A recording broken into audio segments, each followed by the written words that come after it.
This news update is brought to you by... Say hello to Chelsea. Chelsea is a champion surfer, so she's accustomed to moving super fast, which is why she relies on super fast broadband brought to her through Flow's 100% fiber to the home network. It keeps her family sharing and surfing and saving each month. Combined, she bundles her Flow mobile, home phone, and TV services, so she can enjoy much more for much less, and so can you. Visit any Flow retail outlet, call 1-800-804-2994, or visit discoverflow.co to find out more. One-of-a-kind connection. This is how we flow. It's Tuesday, March 8th, and time for the Barbados Today Evening Update. A warm welcome to you. I'm Fernella Wedderburn.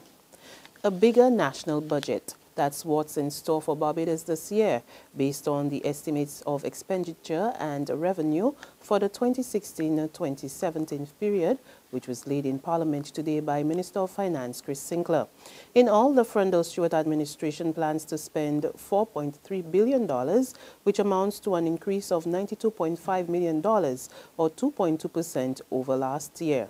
This includes higher spending on wages and salaries. However, this is not based on recent calls by the trade unions for a pay increase for public servants. The Ministry of Finance and Economic Affairs attributes the increase to the payment of outstanding increments to public officers.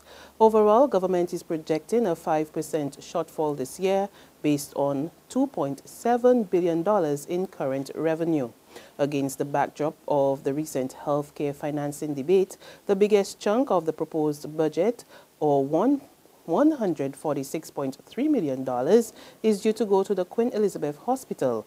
$80 million is also to be allocated to the Sam Lord's Castle project and over $70 million to the University of the West Indies. Former Prime Minister Wayne Arthur says there is a need for the country's manufacturing sector to reinvent itself. Contributing to debate on the Barbados Investment and Development Cooperation Amendment Bill 2016 this afternoon, Arthur made it clear that the island cannot depend solely on tourism to take it out of the economic crisis. He explains that officials needed to closely examine whether the manufacturing and industrial sectors can emerge as the driving force for future economic growth. But for that to happen, he says, there must be changes. The manufacturing sector in Barbados has now to effectively reinvent itself, not just in terms of performance, but reinvent the strategy that will drive manufacturing for the future. Let us look at the historical perspective. The manufacturing sector in Barbados existed because of the Lewis's industrialization by invitation model. That model has run its course. The manufacturing sector in Barbados historically depended upon trade preferences and the use of protectionist devices. That method has run its course. The manufacturing sector in Barbados depended upon the use of incentives and promotion by the IDC. That model has run its course.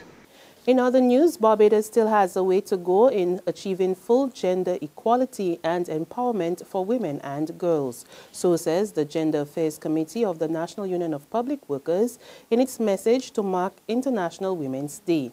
The committee says while efforts have been made to level the playing field between women and men, there is still much more that must be done locally, regionally, and internationally.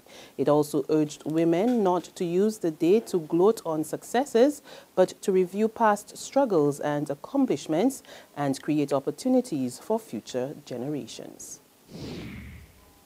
Residents are being urged to conserve water in order to alleviate the situation facing the country. The advice from the Barbados Water Authority's Manager of Engineering, Charles Marville, addressing affected residents in St. John during a public consultation last night.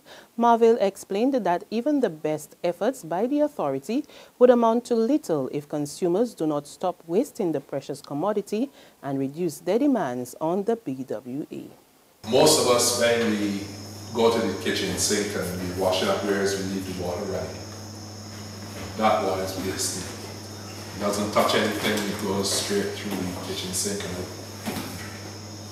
so just turn it off, soap up the dishes, and when you're ready, just turn back, turn it back. Same thing in the bar.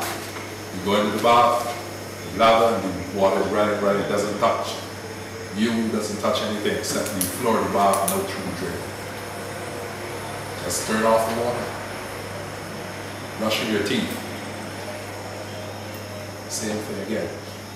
So there are little things like that, you know, and you'll be surprised what those things will do.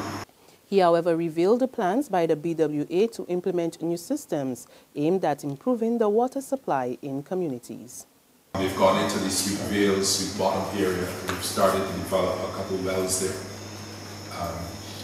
Within a couple of weeks, so we should be able to put at least one of them into production. That won't help St. John directly, but it will go into Castle Grant, St. Joseph area. We are also looking at Groves Agricultural Station. There's another well there that we've taken over and we've deepened, and we are looking to bring that into the Golden Ridge system. We've gone into St. Philip, and we've developed, well, private company has developed a well field there. And because the Golden Ridge system feeds all the way down into the area by the spring, by the prison, sorry, we're able to take that load and switch it onto St. Philip, and therefore reduce the area of Golden Ridge, and therefore have more water to share around. On a lighter note, it was all about Rupert Sydney Springer today. Springer of Cave Hill, St. Lucie celebrated his 100th birthday in the company of Governor General Sir Elliot Belgrave and family and friends. During the birthday celebrations, Springer, who is in good health, showed off his love for reading. I am so pleased to know you are celebrating. I'm in a hurry. We got 20 minutes for you. Celebrating your 100th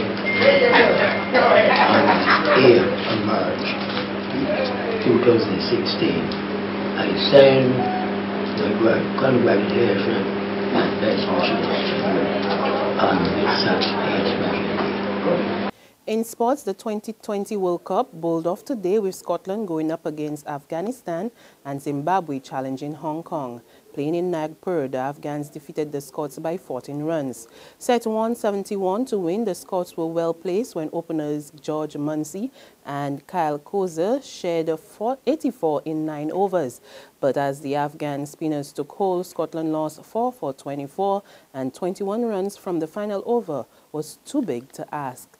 Earlier, Mohammed Shahzad hit 61 from only 39 balls, and Ashgar Stanza 55 not out, as Afghanistan posted 170 for 5. In the other games, Zimbabwe beat Hong Kong by 14 runs. There's regional and international news after this short break. Secure your future, be financially strong. Since 1983, we have been there for you.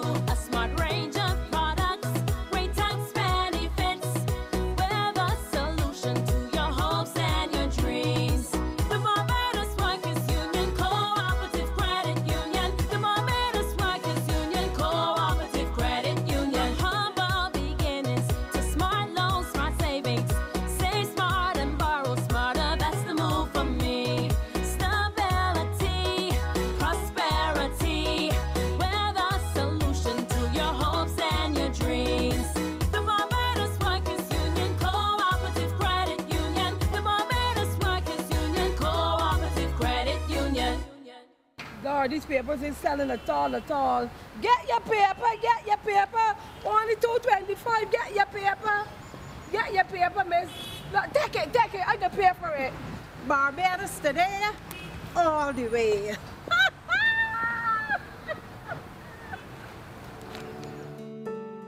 Barbados Today, news you can trust.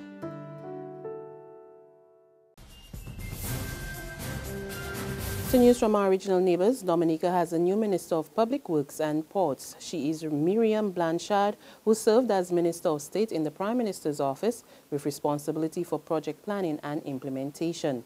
Blanchard replaces Ian Pinard, who resigned last week in the wake of allegations of inappropriate behavior with a minor. And finally, Turkish and EU leaders today agreed on a plan to address the migrant crisis, but the deal has not found favor with the United Nations. More about the agreement in this report from the BBC. They want to put a stop to this. Refugees and migrants arriving in Greece on small boats provided by smugglers after setting off from Turkey. More than 1 million people have taken this route since the beginning of last year, threatening European unity and stretching asylum systems to the limit. Now the EU and Turkey have agreed the broad outlines of a deal aimed at bringing all this to an end. The days of irregular migration to Europe are over. Furthermore, we welcome new bold proposals made today by Turkey to address this crisis. So what's in this proposed deal? All irregular migrants arriving on the Greek islands, including Syrians, would be sent back to Turkey. And that's news and sports, but for the very latest, visit our website at www.barbadostoday.bb. Also, subscribe to our e-paper, email updates, and like us on Facebook. We're also on Izumi Media in bus terminals or screenplay at supermarkets and gas stations near you, as well as Channel 99 on Flow TV and Mix 96.9 FM. I'm Fernella Wedderburn. Good evening.